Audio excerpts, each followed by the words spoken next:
And let's see if all of the stuff that we just talked about made it on.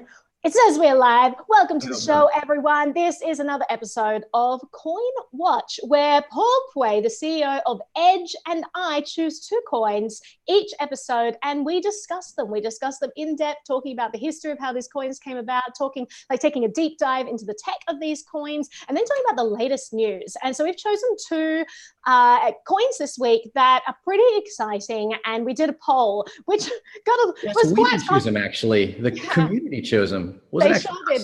And but that in itself was quite controversial, because apparently there should be like defaults of these are the things you must cover this week. Even if people vote on a poll, just go backwards is what the community simply thinks. Like, ignore the poll.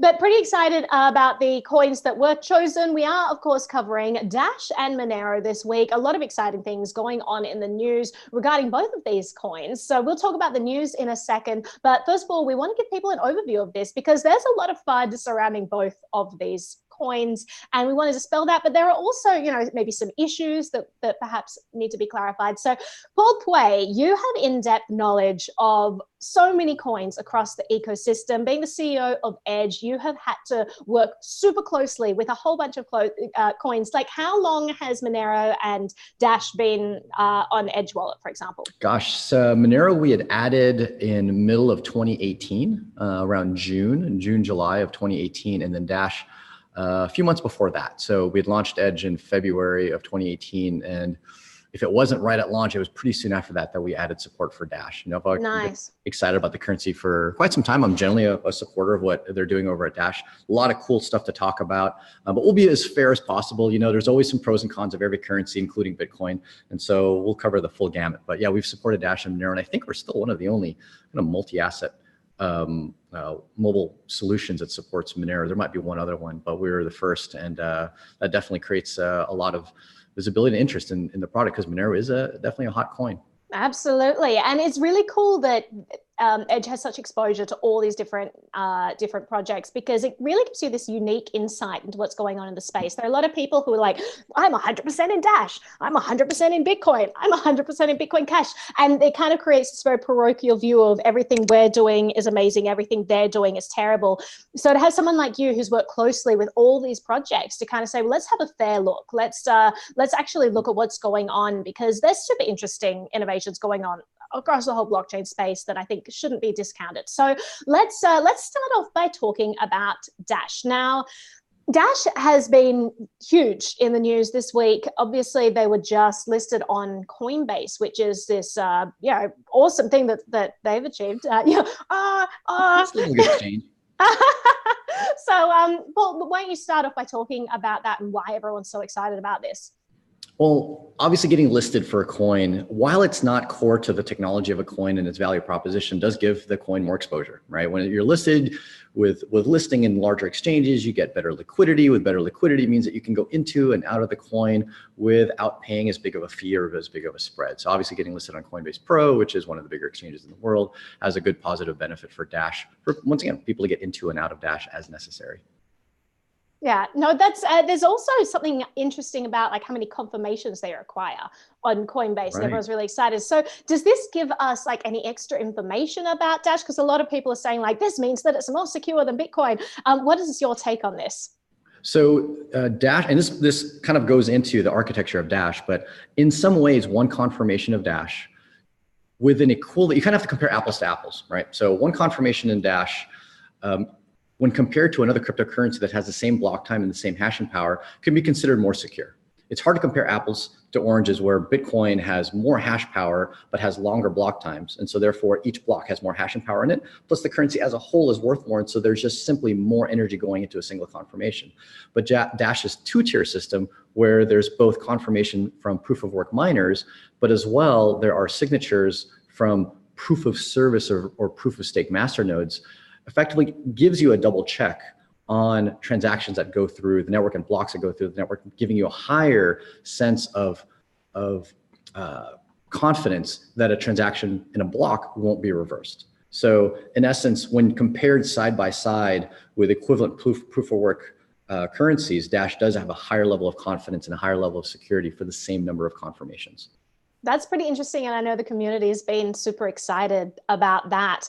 Let's talk a little bit about the history of Dash and how it came about, because we've got to divide our time between the two coins, as always, as we do in each episode of this show. But I want to talk about how it's kind of shrouded in some controversy there. I have a lot of talk in people in space. Like me personally, I love Dash. I'm not going to be ashamed of that. I think that it offers some really interesting ways to deal with different problems. And I think it's cool what they've done. I love the inbuilt funding model that they have. I think that's kind of cool, especially now that we're seeing huge issues across the ecosystem with people not liking founders rewards and people, having trouble paying developers in the space. I love that they thought about that and they have this inbuilt mechanism. I think that's kind of cool. And as we know, all kinds of projects are experimenting with different ways to solve these issues. And it's just interesting to see what each project comes out with. What Dash has come out with, I think, is very interesting. But the history of it, a lot of conversations with people and they're like, oh, it's a scam because the person in charge got all of this Dash when it first launched and yada, yada, yada. So let's talk a little bit about that, because I disagree with that mindset, but I would love your take on the history and what actually went down. Yeah, so this is definitely one of the biggest criticisms of Dash. I think after this, there aren't a ton of criticisms. I mean, when I talk to a lot of proponents of like Bitcoin or Ethereum that really hate Dash, this is the core issue that they have. And so when Dash was founded in early 2014, and founder, by the way, was Evan Duffield, the creator of Dash. It was founded first as Xcoin, actually was their original name, which then got rebranded to Darkcoin pretty quickly, and then rebranded again to Dash to kind of remove that kind of dark, somewhat sinister private aspect. And by the way, I'll just add that I think that was a really good decision to rebrand there. I agree too. I really like the rebranding, and it was like as much as I love.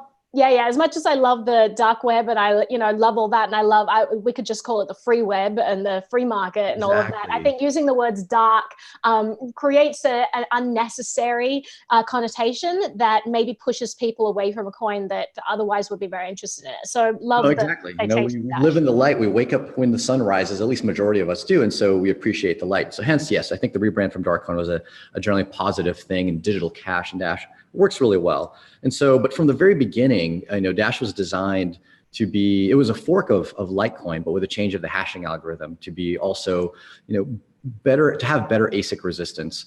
And it was designed to have 5 Dash mined at every block, and each block was 2.5 minutes, similar to Litecoin. But after the first block was mined, suddenly 500 Dash instead of 5 Dash were mined in many subsequent blocks. And this was claimed to be a bug. Dash has a very interesting and complex algorithm by which it adjusts the amount of Dash issued with every single block. And a bug in that effectively caused a large amount of Dash to be issued within, I believe, a few days of the start of Dash. And this amounted to almost 10% of the entire Dash issuance being blurted out almost all at once. And so to many people, that sounds like a pre-mine, except that the argument against that is the fact that people still knew that Dash was coming and they had an opportunity in mind from day one. It wasn't such that the founder said, okay, I'm going to allocate a certain amount of coins just to me and no one else can have them. And then boom, now everyone else can mine. Dash was announced ahead of time. The architecture was described on Bitcoin talk forums online, and the date at which mining would start was specifically set. It's just that whoever mined early on got a really large proportion of Dash at the very, very beginning. And of course, one of those people would be the founder. Evan Duffield himself, I'm sure, was mining it, to support the coin, and probably a small handful of miners at the very beginning, especially in comparison to how many are mining it now today. So this kind of insta-mine or pre-mine is one of the biggest criticisms, and it's hard to prove whether or not that was inadvertent, a mistake, or kind of maliciously intended to be able to get a lot of the cryptocurrency. Now, well, in the crypto space, everyone generally, the rule is presume that it's malicious and hate on them until proven innocent. But let's talk a little bit about like the implications of this. And like a lot of people will say that, oh, well, this scams people because, and as you said, like it was open from the start, anyone could have mined, anyone could have gotten involved and do this. And I've had this conversation with people where they've said, well, it scams people. I say, well, didn't the community, like they said, well, should we roll this back? And then the community decided, no, let's not, let's keep going. And then so I asked, well, who was it scamming if it was a community consensus to keep going? They say, well, people who came in afterwards. It's like, well, if people have come in afterwards, then they probably know about the history of this. If they don't know much about the coin, maybe they shouldn't be buying the coin and do their research. You know, this is all about individual choice. Sorry, you were about to say something. I cut you off there. No, I was saying that you're exactly right. Is what exactly is the definition of a scam in this sense? Sure, if a mistake was made, or even if it was malicious, there was at the time when that malicious act was done, who exactly was being scammed? Because everybody that was involved in Dash at that time, that was mining it, all had the same equivalent benefit. Anyone that came in afterwards could easily be made aware of what happened and can make the decision themselves as to whether or not they want to enter and mine and support this currency or not. So to me, a scam is when you mislead someone, you say one thing but deliver another. You promise something but deliver something else. So here, what was promised was what was in the code. Like the code actually delivered a ton of Dash. Now that isn't what was mentioned would happen, but it was delivered to anyone that joined at that time. And you know, I disagree with the phrase that it was a scam for sure, 100%. Was it unfortunate? Did it create for what I'd call a reason for people to dislike Dash going forward? Sure, it created that reason, but people have their own choice to support it or not. And I think what's been very positive about the effort of the currency is the fact that they've definitely innovated over the years, shown a constant effort of delivering a product and innovating on the product. And most scams don't do that. They're exit scams. They're like, hey, let's get as much money from people and get out. Take the money and run. Where continued delivering of product features and functionality shows a very, very different sentiment and intent. Right. And let's talk a little bit about some of that innovation as well, because Dash definitely has evolved over the years. It's changed in a lot of different ways. There have been new features added. So talk to me about some of the cool things that are within Dash. So probably the most innovative thing that it was kind of first to market with that most people are aware of is this concept of a Treasury Proposal fund. And so in Dash, you know, there's a mining reward, but the mining reward is actually split up between 3 different places where the money is sent. 45% goes to just the standard proof of work miners. They're just conventional miners that mine just like they would mine Bitcoin. But another 45% goes to masternodes. We can kind of talk about what masternodes do later. But at 10% of the funds, up to 10%, it could be 0, it could be 10, could go to what are proposals to improve Dash. And that can be anything from marketing proposals, could be development proposals, community outreach, pretty much anything that someone wants to go and say, hey, I would like to do this, which I think will improve the usability or the visibility of Dash, the currency. This is how much it will cost. And then the masternodes effectively vote as to whether or not that proposal is approved or denied. And if it's approved, some percentage of that 10% of the mining reward can go to the various proposals that are approved. And I think this is probably one of the most unique things that has happened in crypto, especially at the time Dash had started, because it now took what would normally go 100% to miners and went instead to developers, people, marketers, whatever you want to call it, that felt would bring value to the ecosystem. Miners do bring value to a cryptocurrency because they provide security. They validate transactions. But Dash's realization is that there's other things that people could do and build that provide value to the ecosystem. Why not reward them as well? And so it's almost like a subjective mining. Objective mining is proof of work. Subjective mining is I'll write blog articles and videos about Dash that brings kind of subjective value. But if people feel that it has that value, then I can be rewarded for it. I think that's really cool, and that's definitely what attracted me to it early on. You know, I'm a content creator, so I'm always looking for ways that blockchain could support someone like myself. That's why I'm on Steam, for example. I'm on Memo.cash. I'm on Minds. I'm on Library.io. So all of these platforms that are finding ways to harness the value that people provide and reward them for it. You know, Google has really taken over so much of our lives in terms of like they get advertising money, they're a middleman for so many things. And now we're seeing blockchain take some of that slack. And that's really exciting to me. So I liked Dash because it looked into that, and it rewards sometimes content creators. I know that they funded a bunch of shows in the past. They have like Dash Force News and things like that they support. support. And that helps to educate people. You know, education is really a vital part of cryptocurrency, because we all know the FUD that exists in this space, especially with the warring tribes. Never come between the warring tribes, by the way. You will get hit hard. But, you know, just kind of breaking down the FUD, talking about exciting news, keeping people abreast of all of the interesting innovation going on, I think is really crucial. And more than anything else, rewarding the developers, because that's been a huge issue in the crypto space, in finding the right incentive structure so that, you know, different coins don't get co-opted by single companies who, you know, are choosing to fund developers. Just finding a way to experiment with that and experiment with those incentive structures, I think is really important. Yep, exactly. And like I had mentioned, this really is still proof of work. It's just a different kind of work. It's subjective work. Like clearly, Naomi, you're doing work when you create your content, and people discredit that as being as valuable as, you know, burning electricity and buying chips and computers to quote unquote verify transactions. So this might not be equivalent, but it still brings value to the ecosystem. Clearly it does. Obviously there's a ton of content creators that talk about Bitcoin, but they're not rewarded specifically by, you know, the Bitcoin blockchain. In Dash, they effectively are, and that's one of the biggest advantages of this ecosystem. And, you know, there have been other coins that have followed suit and operate in a similar way, but Dash was, you know, easily kind of the first and first innovator in this idea. Yeah. And so let's talk a little bit about the privacy functionality of Dash, because they have an interesting way of doing things that is quite distinct from Monero. And then we'll go on to Manera and talk about that. And actually, both of them are a little bit of strife at the moment. So you've had OKX, I believe it was. Yeah, OKX. So it's the South Korean arm of the cryptocurrency exchange. OKX has just delisted Monero and Dash.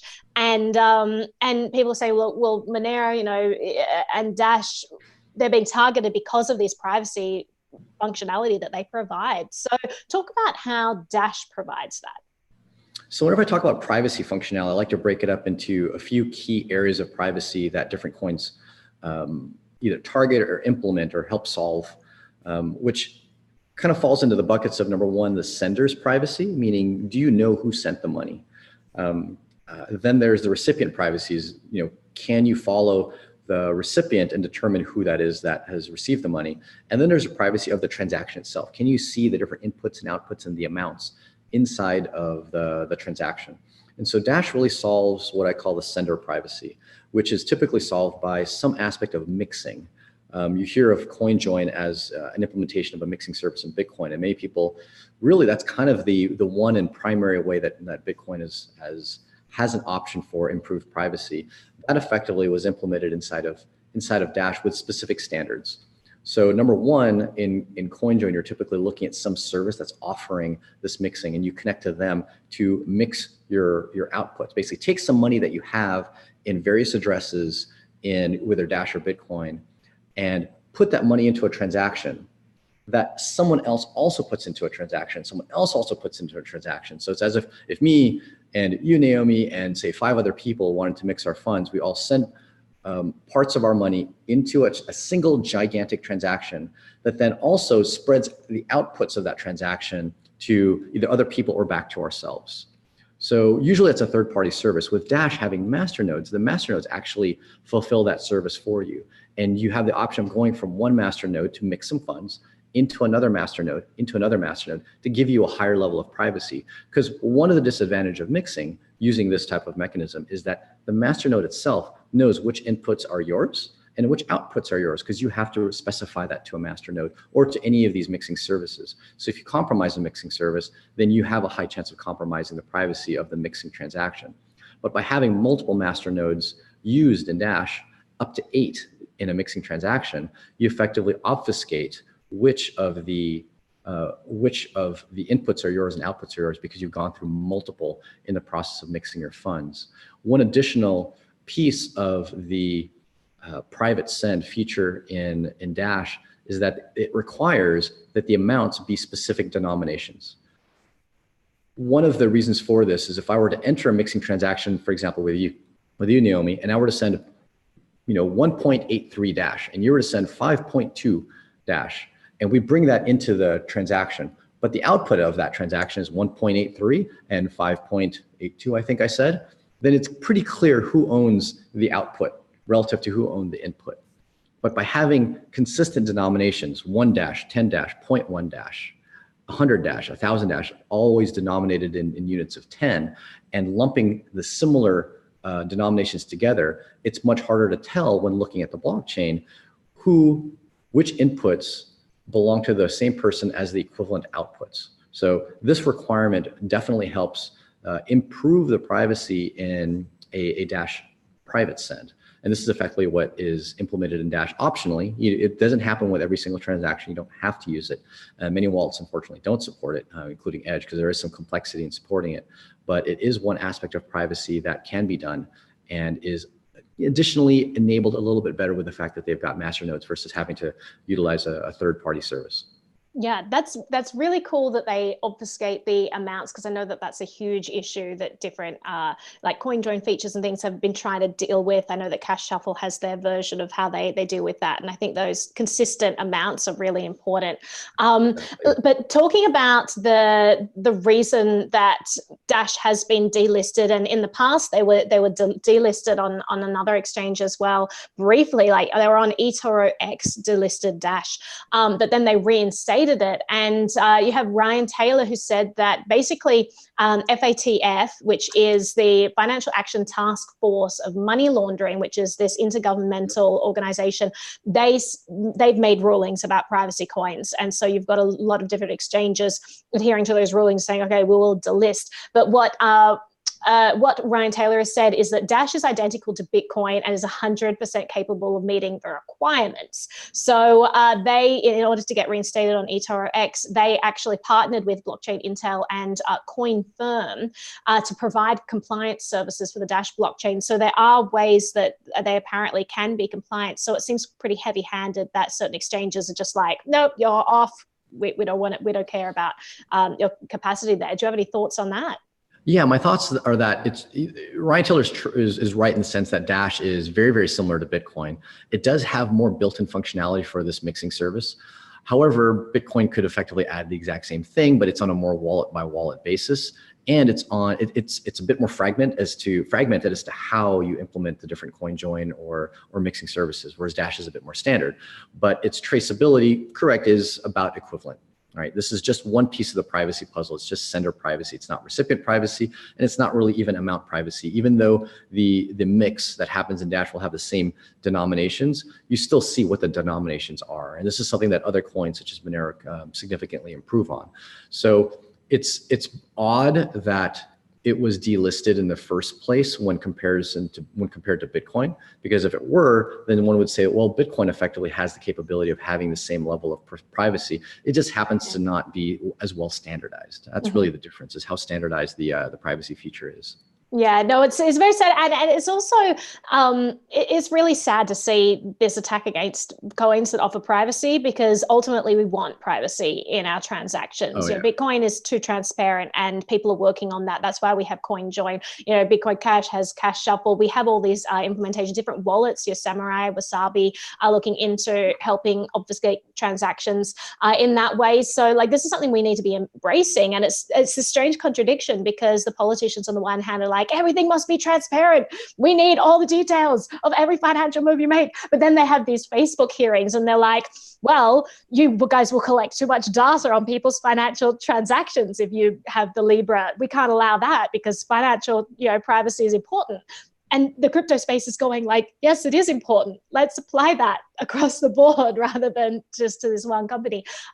So it is, it's sad to see the government kind of cracking down on these coins. One thing I will mention before we move across to Monero, and then at the end, we'll kind of wrap up what the future holds for both of these coins. So Joel Valenzuela says, say hi to Paul for me. Tell him he needs to go to the Dash convention at the end of next week. So apparently that Dash convention, it's dashconvention.com, and it's in Zurich. And then Dashtoberfest. I don't know what Dashtoberfest is. Apparently it's in Munich, but that sounds cool.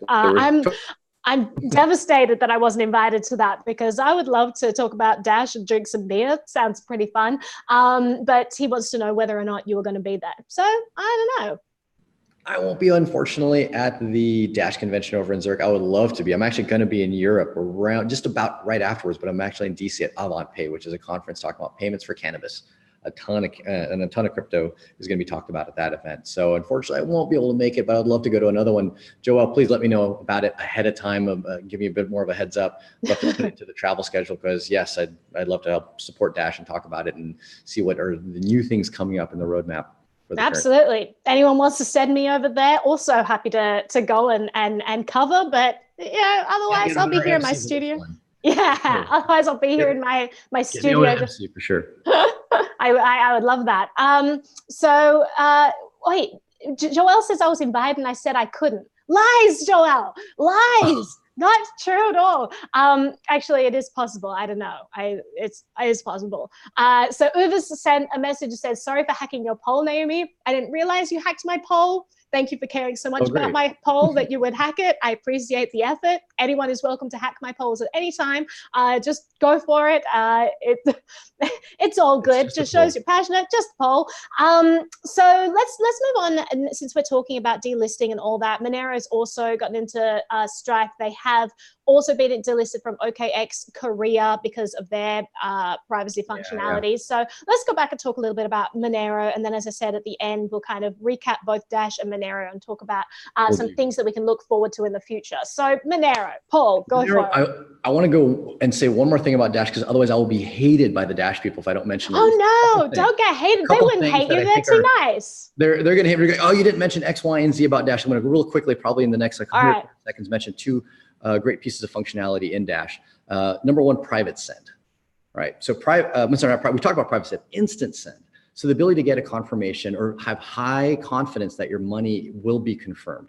And so using the master nodes, Dash transactions can actually give you a high level of confirmation within pretty much instantly. Once you send a transaction on Dash, this used to be optional before. You had to create a special transaction to be an instant send. But now master nodes look at a transaction that gets broadcast, see if that is a double spend. And if it is not, they will actually sign and stamp their approval on that transaction and make sure it itself doesn't get double spent, even before the miners mine it. So normally you have to wait 2.5 minutes to get one confirmation. Instead, the master nodes, once they achieve 60% approval on a transaction, stamp their approval, sign the transaction, and it effectively can't get reversed at that point in time. So that's their instant send feature, which not only is it a great way to get faster finality, but it is also now built into the protocol, meaning as soon as you send a transaction, you don't have to craft anything special. It just automatically gets picked up by the master nodes and they verify it, put their stamp of approval, and then boom. You can know that that transaction isn't going to get reversed or double spent.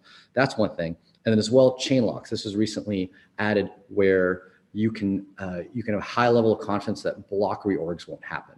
And this is a concern because this has happened with some other coins. I think Bitcoin Gold. This had happened to Ethereum Classic, where you go maybe say 10, 20 blocks, and suddenly those blocks get wiped out because someone else was mining secretly and then published all of those blocks. Basically a 51% attack. But with chain locks, masternodes also achieve a level of quorum and agree that they're gonna sign blocks after 60% of the masternodes agree that a block is valid, and that they won't accept a reorg of blocks after that. Like once they've signed it, that block is there to stay and won't be changed going forward. So is that after every block, or is that after a certain number of blocks? Oh no, you're cutting out. Signing a block is very fast. Uh-oh, hearing me okay? Oh, yeah, you're back in again. Okay, got it. All right, the internet, unfortunately. But it is, to my every block, please, anyone from Dash, correct me if I'm wrong, but after every block, because it's very easy to do. Blocks are every 2.5 minutes. Signing a block just takes, milliseconds. So masternodes come together and sign a block. And I believe the masternodes that sign a block are randomly chosen, so you can't simply coerce and determine that if we have enough of the master nodes or some selection of the master nodes can coerce and sign an invalid block. And so this does prevent a 51% attack, but it's still open to a 60% attack if effectively you own both more than 51% of the hashing power and 60% of the master nodes. But now you've got to do two things: and energy and money, plus you have to have a lot of the currency itself, which is what it takes to create a masternode, 1,000 Dash per masternode, and there's hundreds if not thousands of them at this point in time. Hopefully that covers the main nuggets of Dash and its value proposition.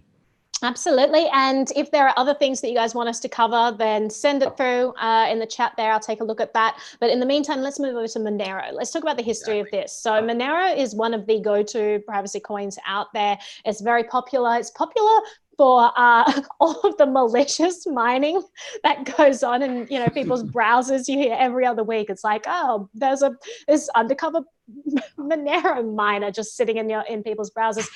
So we'll talk about that and why there's why Monero above other coins might enable that sort of thing or incentivize that sort of behavior. But let's first of all talk about like the value of Monero, how it works, etc.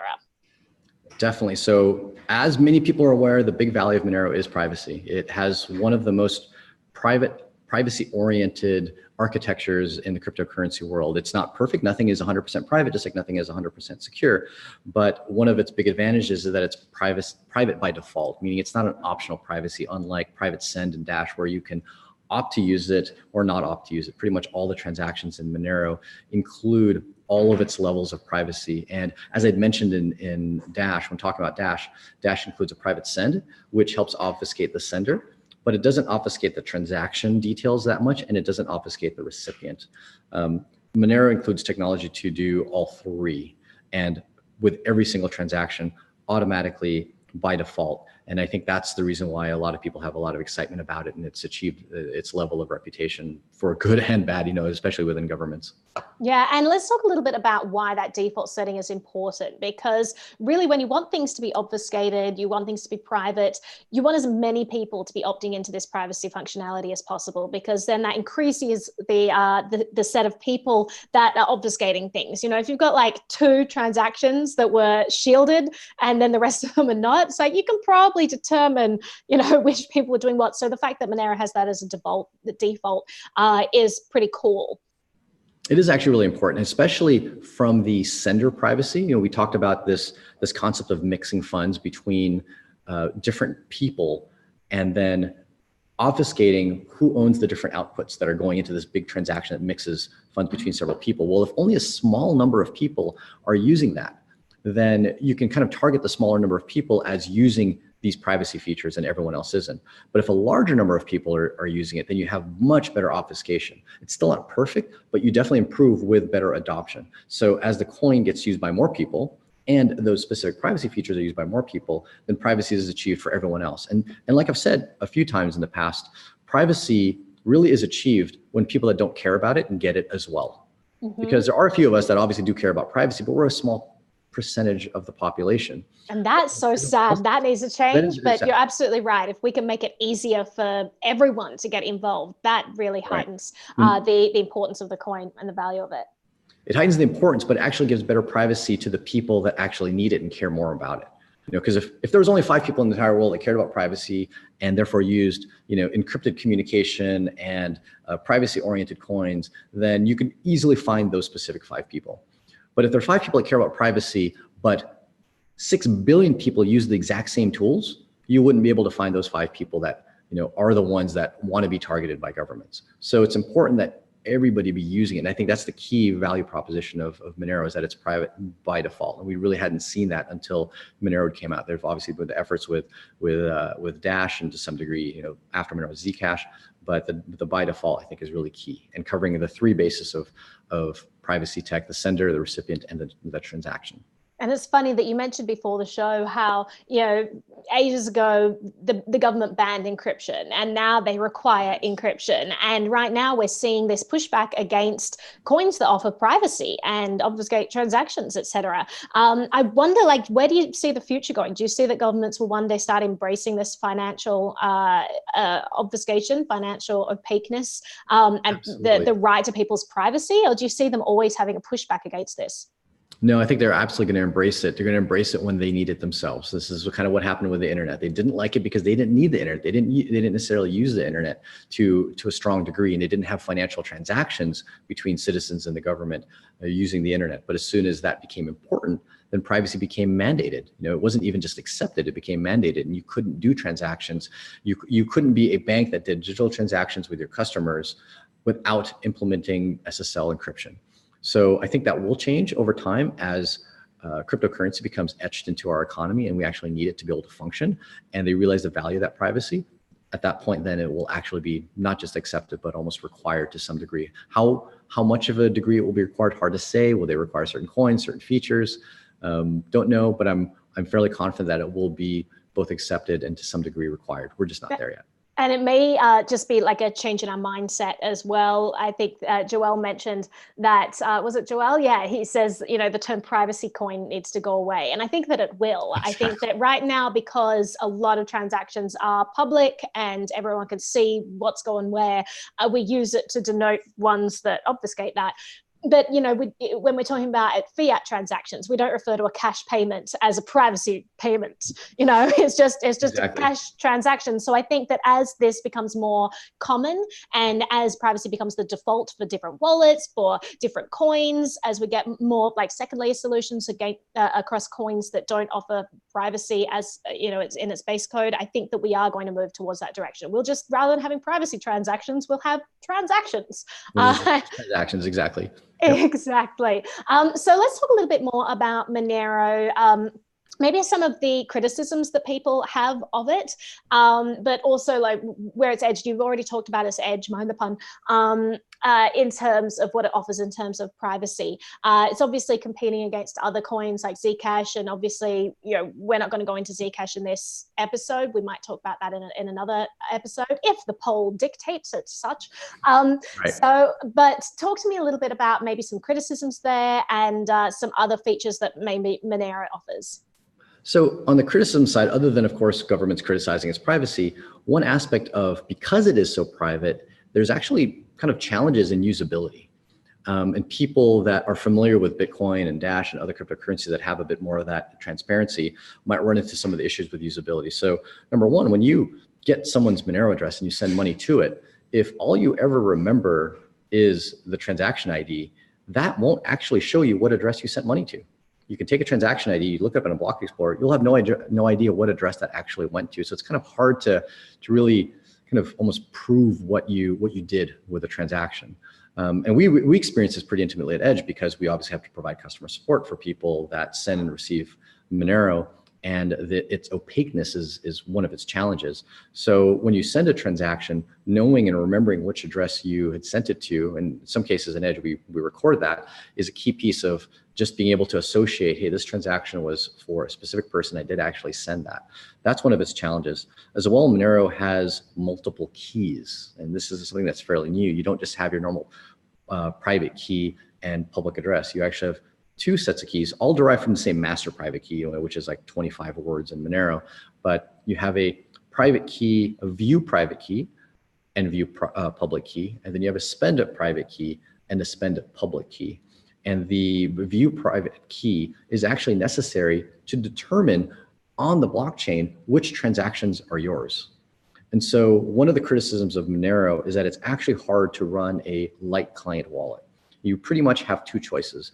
You run a wallet that has to see every single transaction on the Monero blockchain and then use your view private key to try to decrypt and determine whether or not a transaction is actually yours. Or you do another option, which is to hand over your view private key to a service such as a MyMonero. And this is a service that's very widely used. Edge uses it as well. So that view private key is handed over to the service, and they're effectively scanning the blockchain to determine which transactions are yours. Now, note one thing, the view private key doesn't allow the service to spend money. As well, it only lets the service know about incoming inputs, basically incoming transactions. It doesn't see the outgoing transactions. So as an example, just like in Bitcoin, when you send a transaction, you typically have outputs and you have inputs. And when you send a transaction, frequently you have change, which is really money that goes back to you. So when you send out a transaction, your view private key can see the fact that money returned back to your address, but it can't see the amount that went out. And so you still have some level of privacy and obfuscation when you give up the view private key, but it's not that more 100% that you would expect. And so a lot of people, to be able to use Monero, use these third-party services such as MyMonero to be able to make it much more lightweight for their client-side app and wallet, but compromising a bit of that privacy. That's probably one of the criticisms, in the sense that, yeah, you lose a little bit of privacy to make it usable, but at the same time, it would be hard if you didn't, that whole full node type of experience. So that's one of the definite criticisms, as well as scalability. So one of the things that helps improve scalability in currencies like Bitcoin, Litecoin, Dash, is a concept of pruning UTXOs. So UTXOs are what are called unspent transaction outputs, kind of a long term. What effectively this means is this is a little bit of money in your account that hasn't been spent yet. Because every time you spend a UTXO, it no longer needs to be accounted for. It's like change in a cash register. It's gone to someone else, and you don't need to keep that history in order to validate new transactions. In Bitcoin, some full nodes effectively prune all of the transactions that no longer have money that can be spent. And that helps reduce the size of the data that has to be held on a node.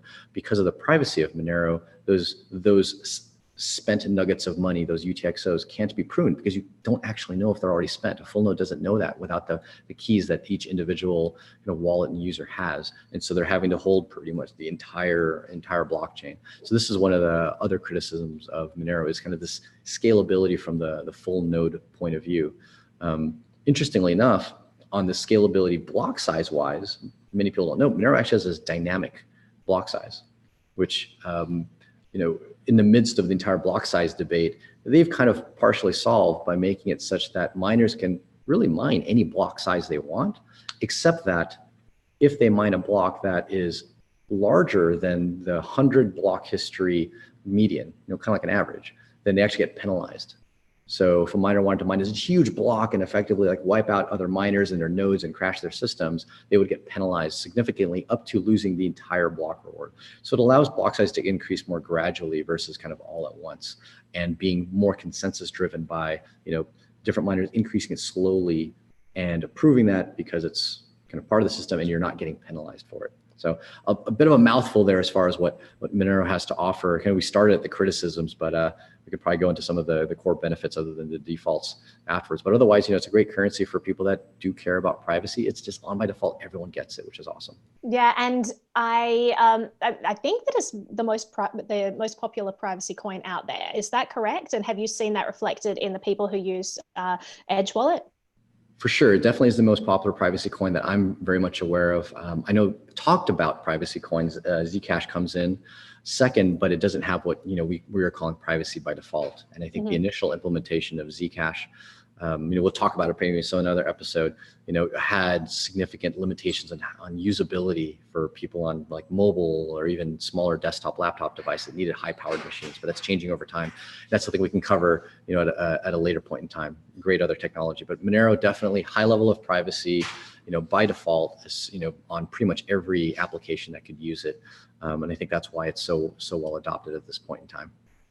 Can we also just mention on the show, because every time I look at the news referring to Manera, it's always like Manera Bug found, not with Monero, but with people who want to covertly mine this using other people's computing power. And so there are all of these bots where you go to a website and you don't realize while you're on there, you have Monero miners running in the background. So talk about why that happens with Monero all the time, because I don't see that in reference to other coins. It's really quite Monero specific. So do you have an idea why that might be? Absolutely. So my thought on this is that, number one, if a coin really tries hard to be ASIC resistant, and Monero definitely tries hard to do that. They actually hard fork the hashing algorithm for miners specifically to prevent ASICs from getting developed. But if you do that, that means that standard computers that are just running regular general purpose CPUs and software can mine your currency. Now that's great from a decentralization point of view, and that many more people can mine. You're not restricted to folks that have close ties to ASIC manufacturers. But the disadvantage of that is that malware, botnets that can run on pretty much any computer can mine your currency and can be relatively competitive with that. And so we see this happen with many of the ASIC resistant currencies. And this is one of the inherent challenges, is that you're ASIC resistant, sure, more and more decentralized, sure, but you're also now prone more to an attack and prone to botnet attacks. Monero specifically is being targeted because if you're going to run malware botnets on various people's computers and mine cryptocurrency and have that cryptocurrency sent to an address, obviously better to have it sent to a private address where people don't know where the money went, right? When it's a more private coin, you can't really go after the person that deployed this malware out to the world to mine a crypto. So it makes, it kind of is like twofold reason why it's happened. Number one, you've tried to be ASIC resistant. Well, you're doing a good job of it because people can run it in a browser. And then number two, you're a private-based coin to begin with. So therefore, the people that are running the software and developing the malware software effectively can't be found, or makes it much, much more difficult to find these folks. So that's my take on why. I'd love to hear other people's opinions on it, but it seems to make a whole lot of sense. One thing that people, kind of a corollary to that is the challenge of ASIC resistant networks is the fact that if you're ASIC resistant, then you're competing with, you're running on basic computers or GPUs, then you're competing with all the other chains that can also be mined on the same type of hardware. And therefore, you can flip mining power from one chain to another very easily and attack a chain very easily. So unless you're the biggest market cap coin that can be mined on that specific hardware, such as just general GPUs, then you're prone to attack by other coins and their mining power shifting to you, which is effectively what happened with, I think it was Verge and Bitcoin Gold and Ethereum Classic. They weren't the biggest chain on the type of hardware that can be used. So ideally, to be more resistant to those attacks, you actually kind of want ASICs, and you want to be the only coin on that very specific ASIC that's designed to mine your hardware. So there's trade-offs on both sides, the ASIC resistance versus not ASIC resistance. And this botnet thing that you're bringing up and the malware is, I think, a corollary or result of the fact that Monero has had such strong ASIC resistance. And I want to also talk about the ease, because you said that you mentioned earlier with privacy coins, it's quite difficult for different wallets to support them, and that's why you don't see a lot of wallets out there. Edge is unique in that respect. It's been, as you said, offering services and offering Manera since 2018, and has been, such a great provider of so many different coins out there, which is just fantastic. If anyone, this is not a plug for Edge, this is not sponsored content. Paul's just a really good friend that I've known for years and years and years, but honestly, check out Edge because it's a really, really top-notch wallet. It's super easy. So take a look at it, especially if you're using something like Monero and want a wallet that works with that. But I wanted to ask you, Paul, specifically, when you implemented Monero, what challenges did you have?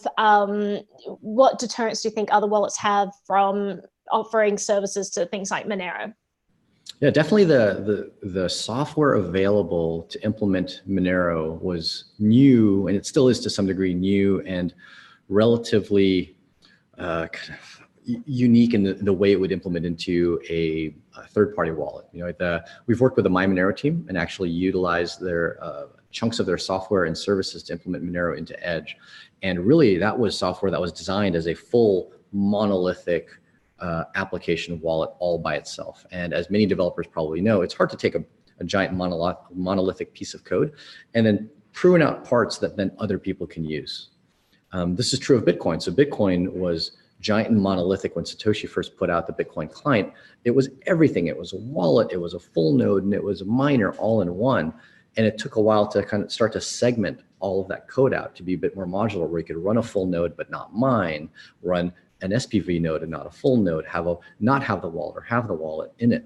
And so I think this was one of the challenges, that Monero didn't really have a simplified library that could be used by a light client wallet that didn't want to see all the transactions and be a full wallet, just be the library that knew how to process and parse Monero transactions.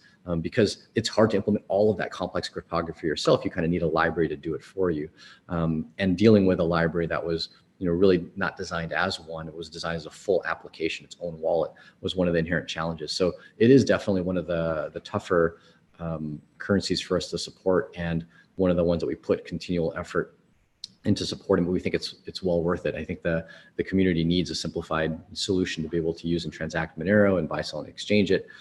So we put a good amount of effort, and I think the community has rewarded that because they've appreciated that effort. So it definitely is a challenge, and I think other privacy coins or the privacy features in some coins are easily some of the hardest things to support in kind of especially light client wallets. But we're excited about seeing that get more proliferated and more people using them, because like I said, for those of us that care about privacy, we get it when other people are using it, even if they don't care. Absolutely. Well, I personally appreciate it. I know the community really appreciates the work that Edge is doing to simplify this process. It's thanks to companies like yours that we are enabling more privacy out there, and your support of privacy functionality is so important, and very, very grateful that Edge does that. So thank you for all, even though it creates a lot of headaches for you guys. I know, like with the switching algos and keeping up to date, the maintenance of this. Anyone who has ever created a service that supports multiple coins knows that upkeep and maintenance of multiple coins is really, really a nightmare. It's a big headache, and especially when you're maintaining privacy coins that are switching things around all the time, constantly updating. So I understand that would be a huge headache, and yes, so very much appreciated that you guys are doing that. Everyone, reward Edge with your business and show them that you care about privacy by using some of these things, using the privacy functionality across any coin that you possibly can.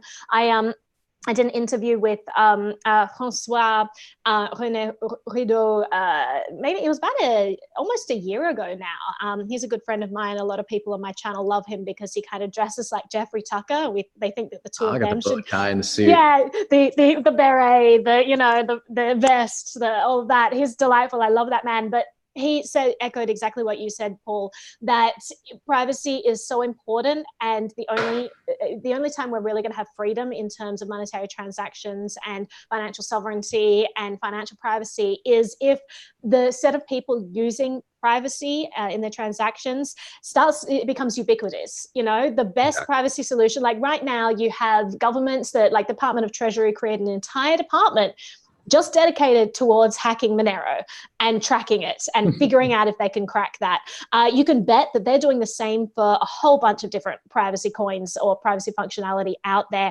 And it makes people think like, oh gosh, if I'm using this thing, am I getting red flagged? Is that going to make them dive deeper into what I'm doing? And what we can be doing as a society to support this isn't shying away from those things, but encouraging everyone to use this. If you're using BCH, you should be using Cash Shuffle. If you're using BTC, you should be putting your money into Wasabi or Samurai, using their coin mixing services. Both of them are slightly different. Maybe we'll do an episode on how those two implementations of CoinJoin work. But if you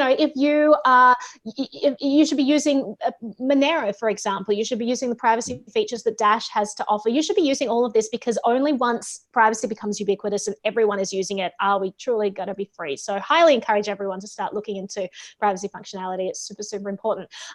So Paul, let's wrap up here, talk about like final thoughts on both Dash and Monero. As I said, you provide this really unique perspective in the community.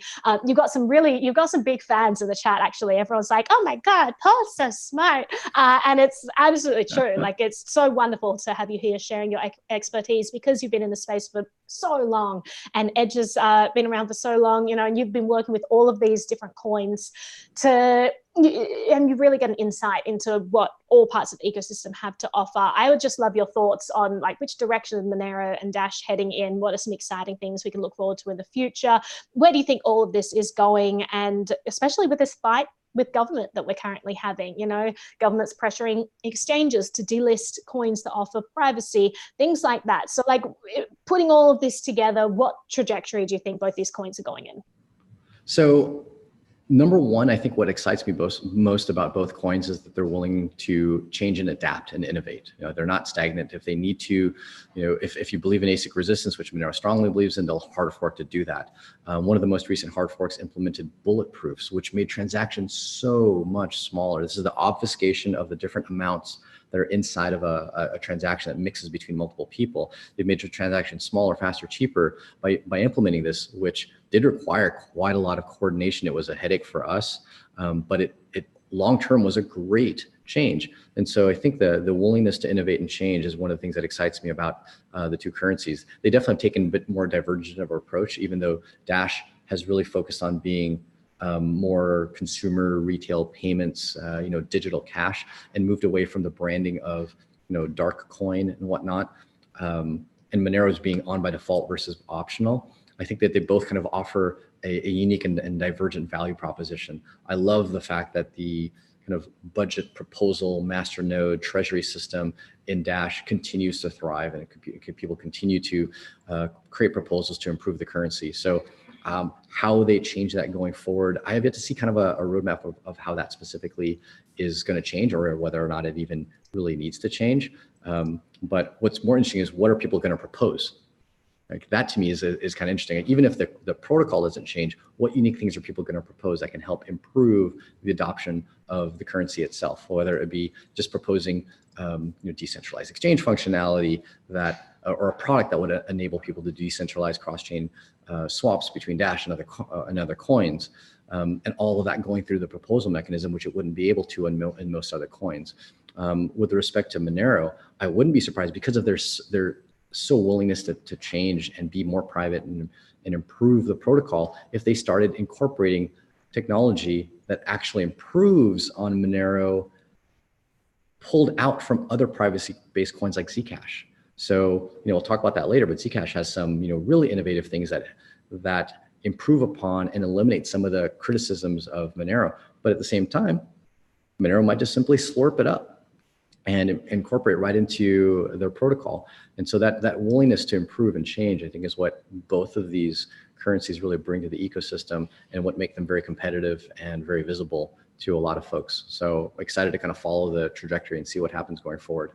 Absolutely. And I encourage everyone to look into both of these projects. I know that depending on which tribe you're a part of in the crypto community, maybe there will be people out there saying, no, everything is terrible apart from my coin. I would encourage people to be looking at the tech that everyone is innovating on across the space, because there are really interesting things going forward. We don't know what's going to happen with these coins. Maybe some coins will die out. Obviously, this has happened in the past. It's going to continue to happen. But there is awesome, awesome tech being developed out there. There are awesome developers working on specific coins out there. I would encourage people to just keep an open mind and look into these things. And Paul, I really appreciate your time here and just helping to break down some of the things that different projects have to offer. It's really, truly valuable. So thank you so much for coming on the show. Not a problem. Always love sharing the information. And so you talked about a lot about government. I'll close with one thought. If the government wants to ban it, you probably want to get it. Yeah, I mean, let's on that note, we've got my I like fangirling right here. I've had my Snowden poster up for a long time. Go get the book while you can. I know it's going to be banned soon, guys. So he actually just tweeted out that the DOJ they have this lawsuit against him because he didn't run his transcript by the CIA, for example, before he put it to publish. and for that reason, they're going to sue him for leaking information, etc. And so he's responded. I mean, first of all, like, there's a whole nother episode. Maybe I'll just do a rant about government censorship of books and publishers, and what's happening with Assange, and what's happening with, all kinds of things going on at the moment that should be a little bit scary. But one thing that Snowden did respond with is, this is a good thing for Bitcoin. If you have the government saying that they're going to be freezing revenue from someone's book project, it just goes to show you how much power they do have. They can freeze transactions. They can seize money from accounts. They can do all of these things. But if you're using cryptocurrency and you hold your own keys, they have significantly less power over you and your financial decisions. So I encourage everyone to be looking into places where you can hold your own keys. Custodial wallets, I know people were talking in the chat about like Coinbase and all of that. Be aware, custodial wallets definitely have their place. And perhaps if you're someone who's not good with handling their own privacy, that may be an option for you, or an option, say, for your grandmother or someone who you think needs that extra help. But if you're putting something in a custodial platform, just be aware that it does open you up to things like government seizing your funds if they so desire. If they decide to outlaw certain coins, all of that thing, it just adds extra risk. So just be aware of the trade-offs and what risks you want to expose yourself to. I always encourage people to hold their own key. I'm encouraging people more and more to use private transactions, whether it's privacy coins, whether it's second layer solutions, yada, yada, yada. So yeah, Snowden is right when he says that this is good for Bitcoin. People finally realizing how much power the government does have. Let's start protecting ourselves, and let's support awesome platforms like Edge. If you do not have an account there, again, this is not a paid promotion. This is nothing like that. As I said, just love the product, and I like to support things on my show that I get value from, and let you guys know what I'm using and where I'm deriving value. So if you wanted to check it out, please go ahead. I don't even think I have a referral link or anything. Just go and check that out, because I think yeah, I think you'll get a lot of value. Well, thank you so much for being here. And I think I'm just going to scroll quickly through the chat. People talk about Mulberry Pie. All right, guys, love everyone in the chat. Thank you so much for being here. Huge thank you to Uvers for the super chat and for apparently hacking my poll. That's cool, whatevs. And next week, if you have a specific coin that you want us to cover, I know a lot of people were mentioning Cardano. I know that Stellar also has been an interesting topic that people want to look into because they just don't understand it. There's not been a lot of information. I want to look into Tron personally, because this is like a super hated project that I would love to just dive into. Let's talk about, you know, why a lot of people dislike it, why some people love it. I just kind of want to get into the nitty gritty there. BSV is another very controversial one that is hated and hated and hated. And meanwhile, they had this army that is loving it and loving it. So kind of breaking down that, diving deep so you can get an understanding of what it's all about, I think would be helpful. But let us know which coins you want to cover. Thank you all for being here. It's been awesome chatting with you all in the chat. Paul, as always, wonderful to have you on the show. Thanks for having me, Naomi. Until next time. Until next time. All right. See you, everyone. Ending the stream right now. Have a wonderful day. Bye. Da, da, da.